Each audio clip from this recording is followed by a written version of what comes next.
Hey everybody, Dr. Rob Silverman here, Amazon bestselling author of Inside Out Health. Excited to share some interesting new developments. A lot of my patients, a lot of the female patients are trying to lose weight post 40, post 50, post 60. And the real question for them and for me to share with you today is, are you a sugar burner or are you a fat burner? Now, what I will tell you is most people use sugar as their main source of energy, carbohydrates. Not enough people use fat as a source of energy. And some of the subtle differences: for every gram of carbohydrate, it's 4 calories in consumption. For every gram of fat, it's 9 calories. Now, a calorie is not a calorie. You've heard me say that multiple times. Fat also gives a tremendous amount of satiety, a sense of fullness, a sense of feeling full. Carbohydrates, again, unfortunately, have become, for lack of a better term, the bastard child of the macronutrient because so many are man-made and so many have been stripped of the fibers. So many have been stripped of the needed nutrients. So when you say carbohydrates, I'm not talking like a green broccoli, a green kale. I'm talking a lot of the carbohydrates that man makes, some of the poorly contrived grains, a lot of fruit, which fruit is healthy, but too much fruit isn't. And for the fats, I'm not referring to the trans fats. I'm referring to a healthy diet where people pick and choose sugar and fat. Unfortunately, most people don't do just what I said. So let's break down and let's take a good look at the idea between a sugar burner versus a fat burner. Once again, that sugar burner is going to burn carbohydrates and a fat burner is going to burn fat. And I can tell you this right off the bat: sugar is going to be a quick hit, going to bring you up, going to drop you down. Fat's going to steadily raise you and keep you there. So just so you know, right at the beginning, as my friend Greg Robbins always asks me, tell me at the beginning what I need to know. And I'm going to tell you that I'm leaning towards fat burning versus sugar burning. Most of you, if not virtually all of you, are burning sugar as your source of energy. So let's go through this. Sugar burner.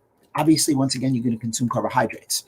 You're actually tapping into glucose as your main fuel source. Some other fuel sources would be sucrose. Some other fuel sources may be fructose.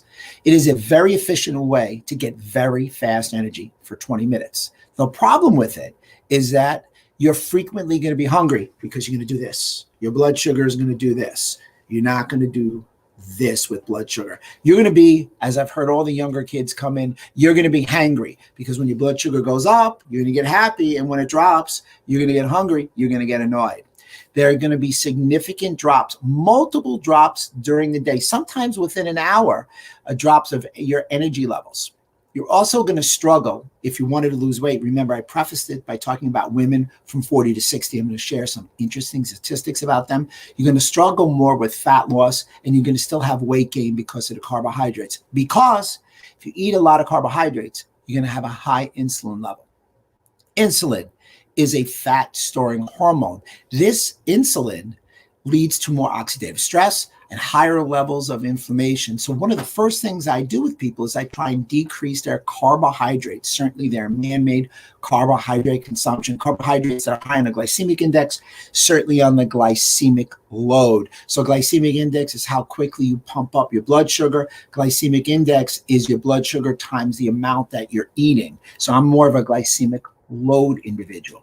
Whereas if you go to fat burning, more of a paleo, certainly a ketogenic diet, you tap into fat stores for energy. And once again, fat gives you more satiety. Fat also keeps you straight across with your energy level. You'll have what we call sustained energy. So during the day, you're not going to drop up and down. In athletic events, both in short term and believe it, certainly endurance, fat's going to be a great choice. You're going to have more cognition. Fat, and please write this down, is the choice macronutrient energy source for your brain. It is not carbohydrates. Alzheimer's, dementia, they go together.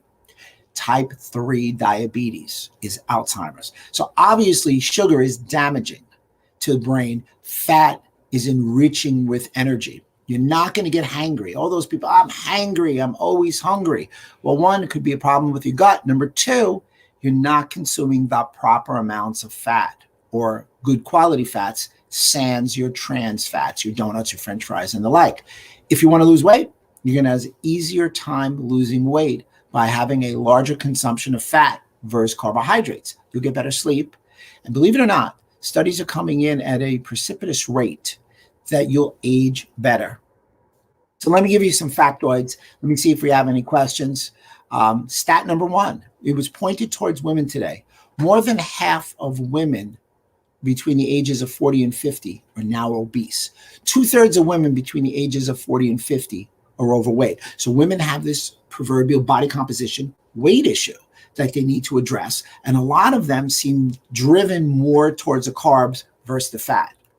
Number two, factoid, without question, women gain an average of 1.5 pounds a year in their 50s and 60s. So I'm in that 50 range where I'm seeing some of the ladies I went to school with, and we're talking on the phone, and I'm going over, cut down your sugar, up your good quality fats. And they've seen as they go post-menopause, that change, meaning they're not gaining the weight that these stats indicate they normally would. And lastly, here's a great factoid. Write it down. Everybody knows I'm for intermittent fasting, without question. I like intermittent fasting, time restrictive eating. My numbers are 14 and 10 and 16 and 8. The first number, 14 and 16, is the amount of hours you should fast during the day. 8 to 10 is the amount of hours that you should feed during the day. I also have two caveats. Do not eat between 3 hours before you go to sleep. So if you go to bed at 12, make sure you're done at 9. And the other thing is, if you skip breakfast, what's your traditional breakfast? Breakfast means break a fast. So if you eat at 10 instead of 7, because you're going to go longer, my friend Lauren Marks loves this. Dr. Marks, great SIBO guy. He loves this because he likes to eat later, 20 to 40% decrease in calories by skipping breakfast. Not breakfast breaking your fast, but that early morning meal. Because what happens is a lot of people have issues in that they're not able to eat earlier in the evening. So many people want to have a meal, they want to have supper, they want to have dinner, whatever they call it. So some quick takeaways. Fat, better choice.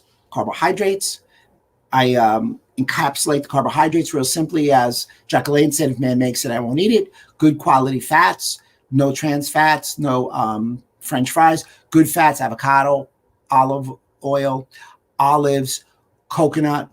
If you're going to get some fats from plants, great choice. Carbs to avoid, cereals. You want to avoid a lot of the carbohydrates also because they come with glyphosate. Also, try and eat in a time restrictive eating framework. That's going to work great.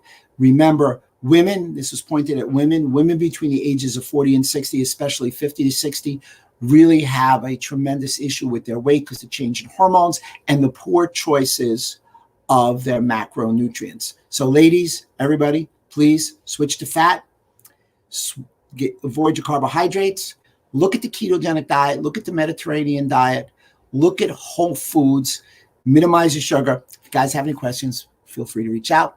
Dr. Rob Silverman. We'll see you tomorrow. Got a great podcast with Dr. Dane Donahue.